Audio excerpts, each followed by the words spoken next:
So we'll move to the next topic. But before that, Uvesh asks which institution conducted the survey. Two institutions: National Council for Economic Research, Applied Economic Research, National Council for Applied Economic Research, based out of Delhi, and University of Maryland. So they collaborate and they do this human development service. Kartika says lower caste members they consider upper caste members as untouchable. That's not the case. It's not that they consider them untouchable. Usually what happens, there will be different kind of repercussions if they are in close contact with members from the upper caste community. And usually what happens, caste, class, and power, there's an overlap. So usually those who are from the upper caste communities, they will also be so economically better off. They will also be powerful. So usually what happens, they have the power, they have the resources. So if the lower caste member do not follow whatever caste restrictions are there, then different kinds of repercussions can be on them. Social boycott and other things can be on them. Economic boycott can be on them. So usually this distance they might be maintaining, but it's because of the fear, because of the apprehensions they have. It's not that they're doing it out of choice. Yeah. So the next topic is ethnocentrism. A very interesting topic, something that you can relate to. Relate to in the sense you might come across these kind of things, which usually you will find all these kind of things in newspapers, or every now and then you will come across some instances of this. So what is ethnocentrism? I'll just give you the definition and I'll then give you some examples. It is the tendency to view one's own group, the in group, as the archetype, and all other groups, the out groups, with reference to this ideal. That is ethnocentrism. I'll give you an example of this. Sometimes when people come across another community, come across the practices of another community, now they start evaluating the other community. So what is happening here? Let's say I belong to a particular community. So the community that I belong to, that is in group, my group, I'm part of it. Let's say I am coming in contact with you. You are from a different community. So your community is out group for you. You will have different kinds of cultural practices. I will start evaluating it and I'll compare it with my own practice. If I'm doing that, then I am having these ethnocentric bias. A very common example. Let's say I am someone who eats with his own hands. I don't use a spoon fork. People who are part of my community, we all eat using our own hands. We don't use spoon fork. Right? Rice, dal, sambar, I'm eating it together with my own hands. I'm using my own hands. Now all of a sudden, let's say I have a friend who is from US, right, from the United States. He comes and he sees that, and he starts evaluating, what kind of this is something which doesn't look good, etc. It's not hygienic, and all those things he starts saying. He's saying this is not civilized to me. So what is happening? This individual, he has a particular practice. He uses a spoon, fork, knives to eat his food, and he is basically judging me by comparing my culture with his own culture. He possibly is not putting himself into my position. He's assuming that his practices are better, and my practices are inferior. If this is something that is being done, there is ethnocentric bias. And again, I just gave you an example, non-controversial example. Basically, I'm saying that American is ethnocentric, but within India also you will have this. There will be certain tribal communities, right? They will eat, for example, there are some communities in Odisha, Jharkhand, they eat ants, right? They make chutney out of ants, and they eat that. And apparently this is very nutritious, it tastes well as well. So they make chutney out of ants. There will be some other members within India. They will belong to certain other communities. According to those communities, they might not be even having meat. They will only be having non-meat kind of things, vegetarian food. So they might judge the tribal community on the basis of the food practices they have. Oh, what kind of food they're eating? Hey, why they're eating ants and other things. So if they're doing it, then it is an ethnocentric bias. Many times Indians do this for people from Southeast Asian countries, maybe for people who are part of other communities. For example, in so many of the Southeast Asian countries, right, people eat different kinds of seafood. Maybe some of them eat different kinds of insects. Some of these insects might be nutritious as well. Nutritious in the sense, they might be. I don't know. I have not tasted it, but maybe they have add some nutritional value. So they have that practice. That is the cultural practice, and they have been doing it for generations. But if you are saying that, okay, your cultural practice is bad, my cultural practice is good, you're doing those kind of evaluations, then it is an instance of ethnocentrism. So tendency to view one's own group, the in group, as the archetype. It is the best, it is the reference, it is the base point. And all other groups are groups with reference to this ideal. Your group is the ideal group, others have to be compared with that. That is called ethnocentrism. And on what basis this comparison happens? It can be on the basis of language, accent, physical features, religion, different kind of things. On the basis of all these things, you are making comparisons. So this is the meaning of ethnocentrism, and usually it is self-centered and you are just giving importance to yourself. Now, what are some theories related to this? How can we understand this better? And how can we look at different perspectives to understand ethnocentrism better? Charles Darwin, who studied evolution, who gave the concepts of evolution, he says that competition with other groups makes people more cooperative with members of their own group. So Darwin used to talk about competition between species and other things, right? So he's saying that usually what happens, one group is competing with another. So when one group is competing with another, cooperation between the group, in-group, increases. Right? And you are now looking at other groups, you are now criticizing other groups, you are evaluating other groups, you are judging other groups. And within your own group, you are now strongly knit maybe. Some other theories are also there. Herbert Spencer is saying that societies are generally characterized by internal enmity and external enmity. So basically what happens within society, the in-groups, right, the group that you are part of, in that you will find enmity, some friendly relations will be there. And with others, you will have some form of enmity, some form of issues will be there. Right? You look at them as enemies. Right? So this also feeds into ethnocentrism. Then there was another study by Robert Levine and Donald Campbell. So they are finding, or they're trying to come across characteristics of ethnocentrism. They're identifying some 23 characteristics. So they're saying that there are 9 positive attitudes towards in-group. So if I'm part of a group, right, maybe I'm, let's say, I'm a Hindu, right, or I'm a Christian. So if let's say I'm a Hindu, then for other Hindus, I will have some positive attitude. And for people from other communities, right, maybe Christians, Muslims, I might have some negative attitudes. But the number of negative attitudes are way more than the number of positive attitudes. Positive attitudes can be friendliness, trust, those kind of things. Negative attitudes can be disgust, right? So for other communities, you might have disgust. For your own group, you have some feeling of belongingness, right? You trust each other. And again, I just give you an example of religion. It can be on the basis of language. Right? Let's say I'm a Kannadiga. Right? For members of Kannadiga community, for people who speak Kannadiga, I have different kinds of positive attitudes. Maybe. For those who speak some other language, maybe Hindi, maybe Tamil, I have some negative attitudes. Maybe. So this is something that Robert Levine and Donald Campbell talk about. Now, all these things, what it leads to? when you have ethnocentric bias, when you have negative perception towards other communities, when you have positive perception towards members of your community, right? In group, you are favoring, out group, you are looking down or you are hating them. Disgust is there. So all these leads to a situation where the feeling of superiority about your in-group curtails the individual's ability to understand the practices, values of other groups. So you are no longer trusting the other group. You are, in fact, your capacity to understand the practices of other groups reduces. And all these things can lead to different kinds of prejudices. You might start disliking someone, you might start to dominate. It can lead to different conflicts, and democratic institutions can get destabilized. It can even lead to war. So if these ethnocentric biases are there, it leads to all these things. People's trust on others goes down. People start disliking others. People might want to dominate. Let's say you have democracy. In a democracy, what happens? You want to acquire power, and all these you can acquire power through democratic means, right? There is voting, there is elections. But if there is a society where there are different communities and there is a lot of disrespect for each other, mutual trust is not there for one another, what will happen? One community is there, they would like to dominate over others. They would like to ensure that they are the ones who remain in power. So the democratic institutions will get compromised. And in some cases, ethnic conflicts can be there, war can be there. So ethnocentrism can lead to all these kinds of hostilities. Now, sometimes what happens, you will find people talking about ethnocentrism, nationalism, they will try to compare these two things. Now, what is nationalism? What is ethnocentrism? What is the similarity or dissimilarities between them? Similarity is both. In both the cases, there will be feeling of superiority and hostility. Some communities, if they're having this ethnocentric bias, they feel superior and they will be hostile towards other communities. In nationalism also that is the case. You feel superior and you'll be hating someone. If, let's say, there is some linguistic nationalism. So you feel superior that my people who are part of, who speak the same language, we are all superior, and you will be hostile towards others. So in nationalism also that is the case. It is an extreme form. Right? So in both the cases, superiority and hostility is there. But there is also a difference. In case of ethnocentrism, it is on the basis of ethnic groups. In case of nationalism, it is much larger. Right? It's at the level of national states. And in ethnocentrism, usually there is not a demand for formation of a nation state. But when it comes to nationalism, one of the aspirations is to create a nation state. The members might inhabit a nation state or they won't want to create their own nation state. And sometimes, ethnocentric feelings are exploited by nationalism. So if you have to create nationalistic sentiments, feelings, right? So you try to create sparks, ethnocentric sparks, you use ethnicity. So there are similarities and sometimes they feed into one another. So this is the meaning of ethnocentrism and nationalism. There's another term which is used, which is called as cultural relativism. Now, the meaning here is, you should not be evaluating a culture based on your own culture. Or in other words, you should be evaluating a person's beliefs, practices based on that person's culture. Let's say I'm an Indian. There's another person who's a German. My beliefs, my practices should not be evaluated on the basis of German values. Similarly, that German person's beliefs, practices should not be evaluated on the basis of Indian values. So this is the meaning of cultural relativism.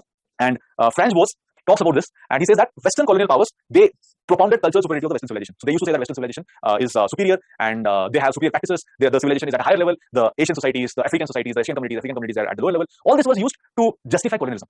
Right? So they had been colonizing, and to give justification why they should be rulers and others should be ruled, they used to propound these things. That your culture is inferior, our culture is superior. What he's trying to say here is, cultures are not inferior or superior. Cultures are just different. So American culture, German culture, some African culture, let's say Egyptian culture or Indian culture, they're all different. None of the culture is superior, none of the culture is inferior. You should not be evaluating one culture with another. So this is the meaning of cultural relativism. Now, I want you to take a minute or so, and I want you to reflect on things. There are two sentences here. Our culture shapes what we consider to be beautiful, ugly, appealing, disgusting, virtuous, funny, abhorrent. Culture shapes all these things. Culture shapes what we consider good or bad. Right? Culture gives an idea to us, right? What is good art, what is good music, what is good film. It is our culture which does that. Think about it. Our culture basically shapes all these things. I'll give you an example here. The beauty standards are vary from society to society. In some society, a particular kind of body type might be considered to be beautiful. In some other society, it will be different. So it is predominantly the culture which is shaping this. In fact, different kinds of food. A particular society might be liking a food. Another society, its culture is different, it might not like that food. In fact, the smell of a particular food might be disgusting for someone. It might be good for someone. Your culture has possibly shaped that. You will find individuals who don't like the smell of meat maybe. You will find individuals in different cultures who will love the smell of that thing. You will find individuals who have been hating the smell of a particular food. But over maybe they tried something and then they start liking it. The culture's impact on them has now changed. So culture has a significant impact on these things. In fact, you can take it as an assignment. Think about this. How culture shapes all these things. Think about beauty standards, for example. How beauty standards vary from community to community. How food patterns, how music, how art, how certain kind of art will be promoted somewhere, will be appreciated somewhere, in some other places it might not be appreciated. Certain kind of music will be appreciated somewhere, in other places people will be like, oh, I don't like this music. So culture has a very significant impact on all these things. And keep in mind, none of the cultures are inferior or superior, it is just different. And this is what cultural relativism talks about. Now, how do you avoid ethnocentric bias? Right? How do you ensure that you don't commit those kind of biases? Few things here. And one is, we should be more sensitive against when it comes to different cultures. Like we should be respectful of different cultures. Different kind of people eat different things. They have different kind of practices. We should not be judging those practices based on our culture. Our culture is different. Right? Their cultures are different. Their practices are based on their own culture. We should not be judging them on that basis. If someone is eating something and they have been culturally doing that, and maybe that food is even nutritious, we don't have that food maybe. Don't judge them. Similarly, education can play a role. Right? If you are teaching kids about being open to different cultures, you're telling them about new cultures, you are telling them about how diverse you have cultures all over the world, it might also have a bearing. Those kids are those, they're the young ones, impressionable minds, right? Once you have incorporated all these things, right, over a period of time, the kind of society that you'll have, right, it will have less amount of these biases. Again, community plays a role, government can have a role, and again, different kinds of constitutional values that you have, fraternity, brotherhood, that can also play a role. Community initiatives means members of the community, they themselves at grassroots level try to spread ideas. Right? They try to spread ideas that we should be open towards one another. Government should also be creating space where there is interaction between people. Government should not go ahead with policies which divide people. and we should uphold constitutional values. Our constitution talks about promoting universal brotherhood, right? You have fundamental duties which talk about that. So that also can help in addressing ethnocentric bias. So this is about ethnocentrism and what it leads to, and what is the linkage between nationalism and ethnocentrism, what is cultural relativism, and how do we overcome it. Let's look at one question. What is ethnocentrism? Is India becoming more ethnocentric in recent times? How can we counter the dysfunctions of ethnocentrism in India? What is ethnocentrism? You can easily talk about it. Is India becoming more ethnocentric in recent times? Talk about some issues maybe, right? People judging others, newspaper reports you can quote, right? How people, I mean, in some cases, people speaking different languages, how they have judged each other, how there have been some conflicts, how different religious communities, right? They might have fought with one another, right? How they would have judged each other, right? How a feeling of superiority, hostility might have been there. How on the basis of food, I mean, different kinds of food-related practices, right? In case of India, have been questioned. There have been laws which ban a particular kind of food. Talk about all these things. And then what can be done? The last 5 steps that we saw, right? You can include these points. So this is about ethnocentrism. Now let's move to the next topic, Forest Rights Act and analysis. Again, a very important topic. The reason why this is important is, it is, I mean, always there in the news, right? Every now and then you will come across something which happened in some part of India where the forest rights were violated. Or sometimes you will come across instances where these laws were actually followed. And since the law was followed, in letter and spirit, it became a case study, right? So you'll come across that. Questions related to Forest Rights Act can be there in your prelims exam. Multiple times they've asked. There can be questions in mains exam as well, general studies also. And sociology is definitely important. So let's understand what is this Forest Rights Act and what does it talk about? So what are the different kinds of provisions? The actual name of this particular law is Scheduled Tribes and Other Traditional Forest Dwellers Recognition of Forest Rights Act 2006. And it is, the short form is Forest Rights Act. Now, what does this law do? It recognizes the rights of scheduled tribe communities. It recognizes the rights of other traditional forest dwellers. There will be some communities who have been traditionally staying in forest. So their rights are recognized as per this law. And what kind of rights are recognized? Typically, 4 kinds of rights are there which are recognized. One is land title rights. So those who are the scheduled tribes, those who have been traditionally staying in this forest, right, they might be cultivating land for generations now. So if they have been cultivating land for generations now, they should be the owner of that land. And maximum they will be given 4 hectares. So if you're farming on that land for generations, you will be given ownership of that. You will be given the land title. Maximum 4 hectares will be given to you. What is the advantage of this? If ownership of land is given to them, it makes it easy for them to access different kinds of facilities. For example, with those land titles, the document that they have, they can now get maybe a loan. They can open a bank account. So all those other benefits they get. And if they are given the land rights, it also incentivizes them to not practice shifting cultivation, which is something which is good for the environment, which is something which is good for the forest. I mean, they're not practicing shifting cultivation, benefits the environment, benefits the forest. So there's one right that is recognized. The second is use rights. These members, scheduled tribe members, those who have been traditionally staying in the forest, they are dependent on the forest for their livelihood. From the forest, you get different kinds of minor forest produce, lac, honey, those kind of things. So this particular law recognizes their right to access these things, raise their animals, and access different forest products, minor forest products. And they're not getting timber and other things, minor forest products they can get. Why this is relevant? See, for generations they have been dependent on the forest for these things. They might have even developed different sustainable ways to harness these things. But over a period of time, you had different kinds of rules, regulations for the environment, for the forest, which prevented them from accessing this. So basically, you're collecting certain things for generations. All of a sudden, there's a law that you cannot collect this. And if you're collecting these forest products, then you are now a criminal. So to avoid these things, right, to avoid these kind of clashes, conflicts, this law gave them the flexibility that they can collect minor forest products. Another is relief and development rights. In case they're displaced because of different development projects maybe. In that case, they have the right to rehabilitation. They should get a new land. They should get all the different kinds of amenities that they had right now. They should get all these facilities that they had right now. So that is called right to rehabilitation. Also, they have forest management rights, right to protect, regenerate, conserve, or manage any community forest resources. And they have the right to that. So these are the rights which are given, protected by the Forest Rights Act. Now the question is, what is the potential of these rights? The community forest resource rights, right? The possibility of them managing the community forest resources. What is the total potential? If this particular law is implemented, what is going to be the impact of that? So there was this article on EPW which studies this, and they say that up to 85.6 million acres would be recognized as community forest resources. So this will be jointly managed by the tribal members. And an estimated 200 million scheduled tribes and forest dwelling communities, they will have collective rights over the forest, right, if this is implemented in letter and spirit. Now the question is, how well has it been implemented? So we are saying that 85.6 million acres will be considered as a community forest resource, right? And the tribal members will have a say over there. But how far has it been implemented? How good has been the implementation? So on the screen, you can see different states. And different states have different CFR potential. In some states, right, you have more forests, you have more tribal members. So these are the states where the total extent of community forest resource will be high, or total extent of forest which can be converted into community forest resource will be high. So the dark black lines that you see, that is the overall potential for different states. And you can observe Madhya Pradesh, Maharashtra, Chhattisgarh, Rajasthan, these are the places where the potential for community forest resource is very high. The dark black lines that you see. Adjacent to that, you will see the small boxes, which are again in some form of checks are there. That actually shows how much the states have recognized the community forest resource. For example, in Madhya Pradesh, the potential is for these many acres. But how much has been recognized by the state government? Almost zero. In case of Maharashtra, this is the potential, right? Some 120,000, 120 whatever data is there, right? 120, I think it's 120 lakhs. But how much has been recognized? To some extent, right? 20 lakhs has been recognized. So this particular image shows how there is a massive discrepancy. Potential is there in many states, but have the state governments recognized it? No, not really. Some states have done decently well, some states have done really bad. So data points out that hardly 3% of potential of community forest resource rights have been recognized. Uttarakhand, Himachal Pradesh, there is no progress. Madhya Pradesh, Chhattisgarh, these are the states which have the highest potential, hardly any progress. Maharashtra, Odisha, Gujarat, Kerala, these are states where you have substantial recognition. Right? You can see Maharashtra something is there, Kerala something is there, Odisha also something is there. So these are some of the states where the state governments are recognizing the community forest rights, community forest resource rights of the tribal communities. Now, another thing is individual forest rights. So basically, whether these scheduled tribes, whether the other forest dwelling communities, are they getting ownership of the land? Right? Are they getting the land titles? This is one of the rights which was recognized under the Forest Rights Act. So what is the potential and how much of this is being recognized? So you can observe some states have high potential, Madhya Pradesh, Chhattisgarh, right, Odisha, Telangana, Tripura. Right? These are some of the states where there is high potential there is high potential or there is high recognition of individual forest rights. But how has this fared over a period of time? So they point out that many of the states, what they're trying to do is they are now considering this as a land distribution scheme. Instead of recognizing that these people have individual rights over the land and that is the reason they should be given the land. Rather, what they're doing is they're just considering this as a land distribution scheme, and states like Madhya Pradesh, Andhra Pradesh, Telangana, they have done really well. And some recognitions, I mean, though they have done well on paper, but still there are some issues which come to the issues in a while. Now, if you have to have a summary of all these things, right, if you how the states have performed in terms of Forest Rights Act, there's a bifurcation. It is also there in the handout that we have given. There are some states where you have poor performance when it comes to community forest rights as well as individual forest rights. On both counts, Assam, Bihar, Goa, Himachal, on all the counts it is poor. Some states, they have only individual forest rights implementation, Tripura and Uttar Pradesh. Some states have high individual forest rights implementation and some community forest rights recognition. These are the states. States which have high individual forest rights and community forest rights implementation, Maharashtra, Odisha, Kerala, and Gujarat. These are the states which have actually done well when it comes to recognizing the rights of tribal members. So the point here is, you can remember some of these things, right? Maybe the top states here and the bottom states here. Right? If you have these data points, you can always include it in your answers, right? Whether Forest Right Act has been implemented properly or not. You can say that there is massive amount of regional variations. Some places it is implemented properly. These are the places. In some places it is not. Right? So all the different kind of schemes, policies that you have for tribal members, you don't get the same results. Some states do well, some states don't.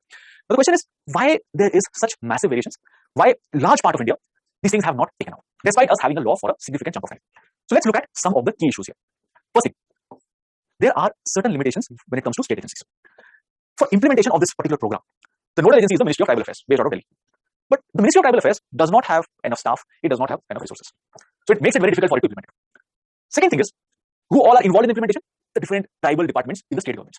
But they also face the same problem. Many times they will not be trained, many times they will not have enough resources. And many times what happens is they do not even have a proper understanding of tribal issues. Many times their understanding of tribal problems will be based on forest department. And usually what happens, forest department and tribal department will be at loggerheads, there will be clashes between them. So enough training is not there. Another institution that you have is state level monitoring committees. They're supposed to monitor, right, what is the implementation, how good has been the implementation, all these things. But the problem here is the law has come into place long time back. But many states do not even have functional state level monitoring committees. And even if they have it, they don't meet regularly. In Jharkhand, they have never met. In Odisha, they have met just 8 times. Think about it, right? Some 16 years, this law has been there, but hardly meeting for 8 times. So if your monitoring committees are not meeting, they're not performing the task as expected, how will you expect that the implementation will be fine? So these are some of the issues at the agency level. Now, another kind of problem is the linkage between the tribal department and the forest officials. Usually they are at loggerheads. How is it so? See, the Ministry of Tribal Affairs, it recognizes that Gram Sabhas should have power. Gram Sabhas will be constituted of tribal members, they should be the ones who will be deciding things. But what the forest department will do? It will try to have things under its own control. It will try to decide on things. It will give less powers to the Gram Sabhas. And it has happened across states. In Maharashtra, what has happened is this community forest resource titles, it is not given to individual members. Rather, a self-help group will be created. Sorry, I'm talking about Andhra Pradesh. Different kinds of bodies are created. One is Samrakshana Samitis. These are all self-help groups. So in Andhra Pradesh, self-help group will be given the rights along with the forest department. Gram Sabhas are not given the powers. Similarly, in Maharashtra, different village forest rules are created. And again, this is managed, controlled by along with the forest department. So ideally, the tribal members, the Gram Sabhas, should have got more power, but that is not what is happening. The forest department is keeping the powers to themselves.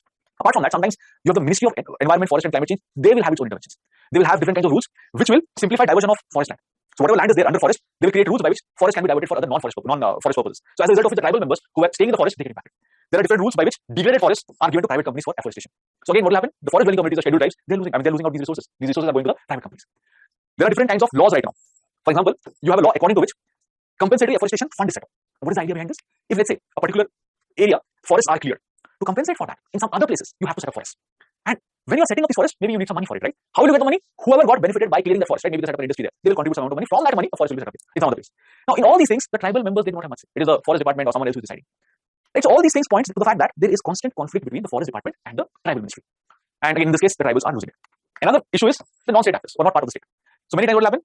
There will be wildlife conservation groups. There will be tendu leaf contractors. There will be this mining and power plant industries. They will have their own interest, and usually this interest goes against the interest of the tribal members. So wildlife conservation groups maybe they will say that okay, this area should be protected, right? You should not have any human beings in this particular area. So what will happen? Those tribal members who are staying in that particular area, they have to be displaced. They have to be thrown out.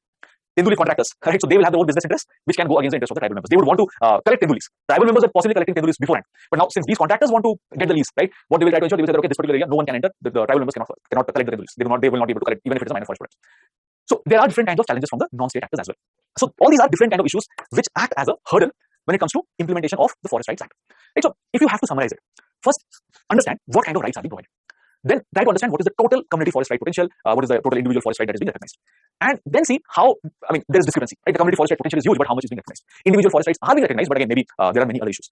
And then again, it has some idea which states have done well, which states have not done well. It is something also which you can use for your answers, right? When you say, in case of India, there are different kind of regions, development varies throughout the length and breadth of India, you can quote these kind of examples. Lastly, Why implementation of Forest Rights Act suffer all these points, right? How the state agencies have some limitations, right? Under-resourced, understaffed, not properly trained. Even if an institution is there, it is not regularly meeting. Right? Accountability mechanisms are not there. Second thing is how there is conflict between departments, Ministry of Tribal Affairs or the Tribal Welfare Departments and the Forest Department or the Ministry of Environment and Forest and Climate Change. We assume that government is one, but that is not the case. Within government also there are different entities. Among them, there might be clashes, there might be conflicts, as a result of which certain laws will not be as effective as expected. Third thing, apart from the state, you have non-state actors, right? Their business interests might be there, their other interests might be there, which might impact the tribal members. So this is about Forest Rights Act and what are some of the issues. Examine how the provisions in Forest Rights Act can help the tribal community in providing social and economic justice, enumerate various issues and implementing that. Right. So the first part, talk about all the different four kinds of rights and how these rights are important for them. Right. How access to land titles, how land title rights is something which can benefit them. Right. Access to finance and other things will be there. How there should be some right to rehabilitation. Right. Talk about that. How joint management of forest, how right to different minor forest products is important. They have been dependent on it for their livelihood. Talk about that. Second part, talk about what are the issues already we have discussed. So it should not be difficult. 100 words. You can easily write 100 words on each of this part. So now we move to the last topic, and it is a very small topic. Won't take much time. We're almost at 10:30. It will hardly take 10 minutes. So please be with me for the next 10 minutes. These are again important topics, especially given the present geopolitical, economic, political context. So what is civil society? What is democracy? How they are linked with one another, how they benefit one another, and how there can be sometimes a danger on democracy because of civil society. So what is civil society? Very simple definition if you have to look at, this is the simple definition. Civil society is the space which is outside the realm of family, outside the realm of market and the state. That is civil society. Family is a very private institution, right? Family is a private institution. Market and state, these are public institutions. They're all in the public space. Now, civil society is something which is outside this. It's not a private institution. And in the public sphere, it is outside the state and the market. This is how we understand civil society right now. In the past, again, there were different viewpoints of civil society, but right now, this is how you view civil society.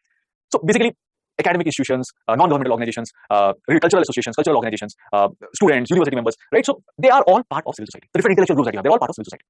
So it is not a family, it's not a family institution, it's not a consumer institution. It is outside the market, it is outside the state. They're not part of the state institution. They're not part of the state. And it is not a business organization. So that is what is civil society. This is the most simple way of understanding. All the NGOs will be part of civil society. Trade unions will be part of civil society. Right? Different kinds of religious organizations, cultural organizations that we have, they will also be part of civil society. A slightly complex definition, or slightly, which includes again multiple points. Civil society includes the idea of a non-state autonomous sphere. So basically, civil society is an autonomous entity. It is an independent entity. It is non-state. It is outside the state. It's not a governmental organization. It is outside the government, and it is autonomous. It is independent. It is free. It includes the idea of empowerment of citizens. So basically, civil society is an institution which is vocal for the citizens. It is championing the rights of citizens. It is raising the issues of the citizens. It includes the idea of trust building associational life. Through civil society, you can build trust. Right? Through civil society, you can champion different causes. Through civil society, you can address different kinds of conflicts. Through civil society, different disputes can be solved. So there is state, there are people, citizens. Right? Now, civil society can act as a channel between them. People might not be trusting the state, but the civil society can act as a mediator between them. Interaction with rather than subordination to the state. The focus is on how to interact with the state. Civil society should not be an institution which is subordinate to the state. It is not a state is here, civil society is here. They should be at the same level. So this is how one definition of civil society looks like. So the non-governmental organization should also be at par with the state. It should not be subordinate to the state. Usually what happens? The state will control non-governmental organizations. If the NGOs are asking something, the state can put these people behind bars. This is something that we have experienced in different parts of the world. Now, some other variants to this. Larry Diamond, again, he's a political scientist, a professor. He again includes some more points. He's saying that it is organized social life. And it is open, voluntary, self-generating, self-supporting, autonomous from the state. And it is bound by legal order or a shared set of shared rules. What do you mean by all these points? So this civil society is open. It's not a closed thing. Right? Anyone can join this. And if people want to move up, they can move up. It is voluntary. It's not that you're forced to be part of it. No. People are there as per their free will. If I want to be part of an NGO, I can join it. If I want to move out of it, I can move out. If I want to be part of a cultural organization, I can join it. If I want to move out, I can move out. It is not something which is mandatory. Just think of some other kind of entities. For example, I'm born in a family. I cannot voluntarily move out of the family. Right? By birth, I have been placed there. It is self-supporting. It basically takes care of its own funds. It supports itself, and it is autonomous from the state. It is out. It's not part of the state. Right? It's not a state institution. It's not a governmental body. And usually there will be some rules and regulations which is binding them together. There will be some shared values which binds them together. So this is how Larry Diamond talks about it, and he has again explained these things which I have already talked about. Now, what is democracy? So we are using these two terms, right? Democracy and civil society. Democracy is something that we always, this term is always used. Right? We are a democratic society. We are the largest democracy. But what exactly is democracy? Some people will be referring to the Abraham Lincoln's definition of democracy, of a government of the people, for the people, by the people. It's correct. It's not wrong. But again, we can, since we are trying to specialize in sociology, or some of you might be trying to specialize in other disciplines as well, we can have a better definition of democracy. Democracy is a form of government where the basis of legitimacy is located within the society. What is this basis of legitimacy? Any society who is holding power. Who is that legitimate authority? How is that legitimate authority decided? In case of a democracy, what happens? The members of the society will decide who will have powers to govern them. Look at India. It's a democracy. What happens? The Indian society elects its representatives. These elected representatives, they have legitimate authority. They have legitimate power. They are the ones who decide on behalf of the members of the society. So democracy is a form of government where the basis of legitimacy is located within the society. The society basically decides who are the ones who should have the authority to govern for the society. That is democracy. And there are certain features of democracy. Any democracy you go, more or less these features will be there. First thing, there will be equalitarianism. Everyone is considered to be equal. No one is considered superior or inferior. In Indian society, everyone is, again, maybe there are inequalities, but as per the law, everyone is considered equal. Institutionalized egalitarianism is there. Democracy usually has protection of minorities. Why? If you look at the numbers game, democracy is nothing but the rule of the majority. People are voting, they're selecting their leaders. Who will be the leaders? Most likely members of the majority community. If there are, let's say, 80 people from the majority and 20 people from the minority, if elections are held, most likely the power will be held by the majority community. Highly unlikely a minority will become the ruler. Highly unlikely. So that is the reason you have minority rights. Minorities need some protection from the tyranny of the majority because the numbers are so skewed. Also, again, how are different offices held? How are the elected representatives chosen? Popular support through elections. And these official members, the elected representatives, they're supposed to work for the welfare of the people. We are talking about these ideal features, not every other feature will be there. People are sovereign, are equal, they are capable of governing themselves. This is the assumption, right? That is the reason people have the rights to vote, decide their own leaders. They have the right to determine for themselves. And the struggle for power is in a civilized manner. You do not have killing and other things to acquire power. Right? You have elections every once in 5 years, and the struggle for power is civilized. And individual liberty, rule of law, these are all very, very important in a democratic sector. But the question is, how civil society benefits a democracy, or what is the role of civil society in a democracy? Civil society limits state power. State can become extremely powerful. It can become authoritarian. A civil society, a functioning civil society, questions the state. It restricts the power of the state. The state can go do anything. But if you have a functioning civil society, it can question. It limits state power. State cannot just do anything as per their whims and fancies. Civil society empowers citizens. It is the voice of the citizens. Concerns of the citizens. If the state is doing some injustice, it is the civil society which basically empowers citizens against the injustice committed by the state. It also inculcates, promotes an arena for the development of democratic attitudes. Yes, democratic ideals, principles. Civil society trains people with all these things. And this is especially important for new democracies. For any democratic society, people should have some shared values. The things that we discuss now, institutionalized egalitarianism. This is a democratic principle, protection of minority rights. It's a democratic principle.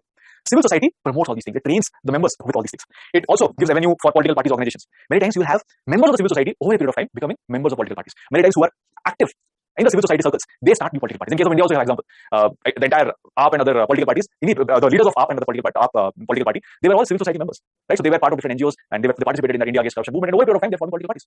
So it is basically training political leaders. And civil society can act as a shock absorbing institution. It can act as a safety valve. It also functions as a recruiting information leadership generating agency. From civil society, you have new leaders coming up. So civil society basically strengthens democracy, right? It limits power of the state. It helps in creating, nurturing different democratic values. It helps in creating new leaders. It helps in formation of political parties. So bunch of things civil society is doing. All these are very, very important for a successful running of the democracy. But sometimes civil society can also create certain dangers. What are those dangers? Civil society need not necessarily pursue democratic purposes. Sometimes you have non-governmental organizations or some civil society groups which might promote something else, like authoritarian tendencies they might be promoting. Some of them might be just channels for money laundering. Some of them might be terrorist outfits. Sometimes you have religious organizations, cultural organizations which might be creating divides within the society.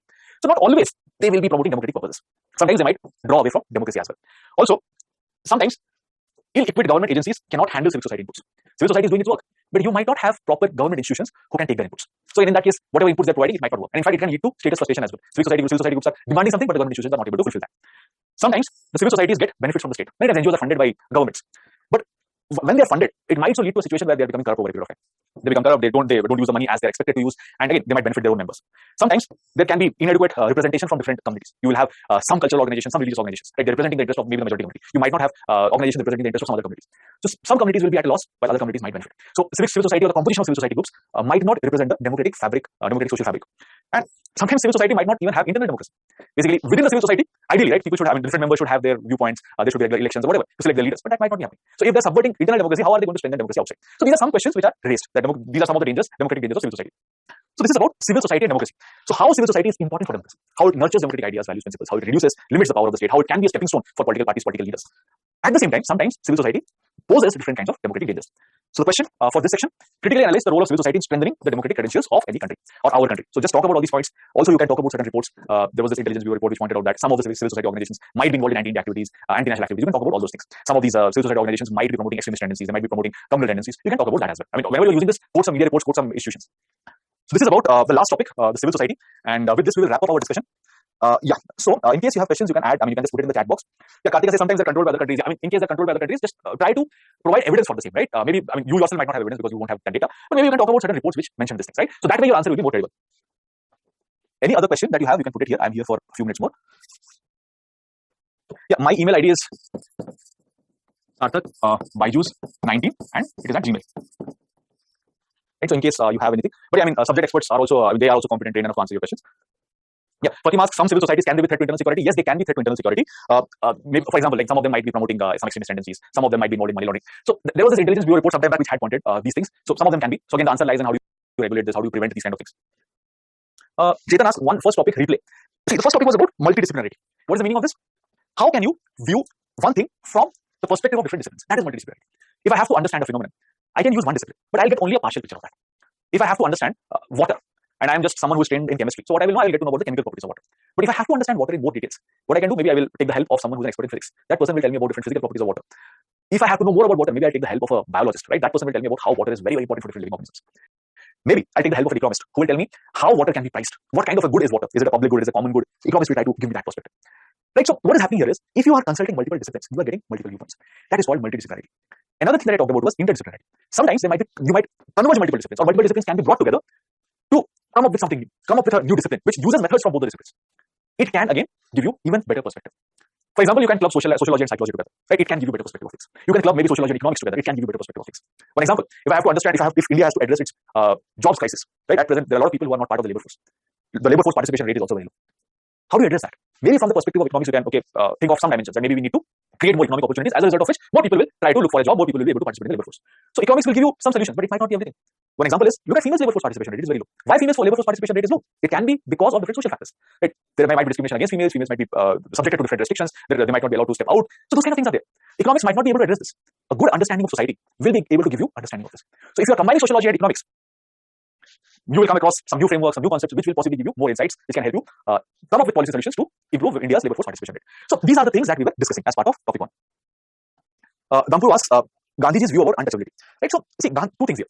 What was Gandhiji's view on caste system? What was Gandhiji's view on untouchability? When it comes to caste system, Gandhiji was not against caste system, so as to say. Right? He felt that the Varna Vyavastha that is there, right? The Varna system that is there, he's saying that this is something which is not necessarily bad. It is something which is giving us identity, which is giving culture to the Indian society. That is what he viewed. But when it comes to untouchability, he was against this. He considered it to be a social evil, and he wanted to address it. He wanted to abolish, or he wanted to change the mindset of the people so that they don't practice untouchability. And what he tried to do, he tried to bring about change at the socio-cultural level. He wanted to bring about socio-cultural empowerment. Whatever prevailing prejudices, biases were there, he's trying to address that. So first thing that he's trying to do is he's coining a new name for people who have been considered as untouchables. He's calling them as Harijan. You're the gift of God. You're the children of God. If you are the children of God, you are closest to God. How come you are restricted from entering into temples? You should not be. You are the children of God. God is closer to you. God loves you. Second thing, what he's trying to do, he's trying to have massive campaigns. Right? So he's going from one place to another. He's covering some 24,000 or whatever kilometers. Right? And he's trying to influence people's viewpoints over there. Right? So these walks, campaigns that he had was aimed at that. So Gandhiji had this particular perspective of untouchability, and he felt that he can change the hearts and minds of the people. Vivek, I can't see your question. So Shade asks why states have differences between individual forest rights and community forest rights. See, when it comes to individual forest rights, I'm assuming you're saying why community forest rights performance is better and is not as good as individual forest rights. See, individual forest rights, just think of it. You are now giving some rights to at an individual level. It might be something which is also politically more rewarding, right? Because some people are now getting the access to land, they're getting the land titles. But when it comes to community forest rights, again, you are not, you might not get as much political reward, so to say. So in fact, the authors point to the same thing. They're saying that when it comes to individual forest rights, this is being treated as a land distribution scheme. And they're giving out land, and as a result of which, maybe it is something which benefits them over a period of time. But it is not the same when it comes to community forest rights. If your question was why the states vary in terms of giving rights, if that is what was your question, again different states will have different other compulsions. The political will vary, the number of tribal members will vary. Again, different states basically operate in different ways. That's the whole point. Right? In which state, what kind of grassroots mobilization is there, what kind of political pressure is there, that will decide how much things will be implemented in one case, how much it will not be implemented in another case.